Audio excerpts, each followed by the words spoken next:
my hair was long, caught somewhere between a boy and man. She was 17 and she was far from in between.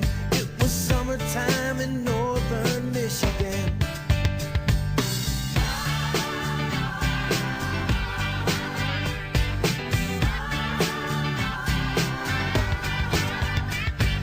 Splashing through the sandbar, talking by the campfire.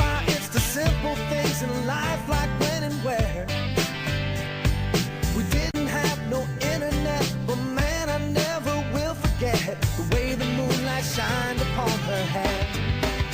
And we were trying different things, and we were smoking funny things, making love out by the lake to our favorite song, sipping whiskey out the bottle, not thinking about tomorrow, singing Sweet Home Alabama all summer long.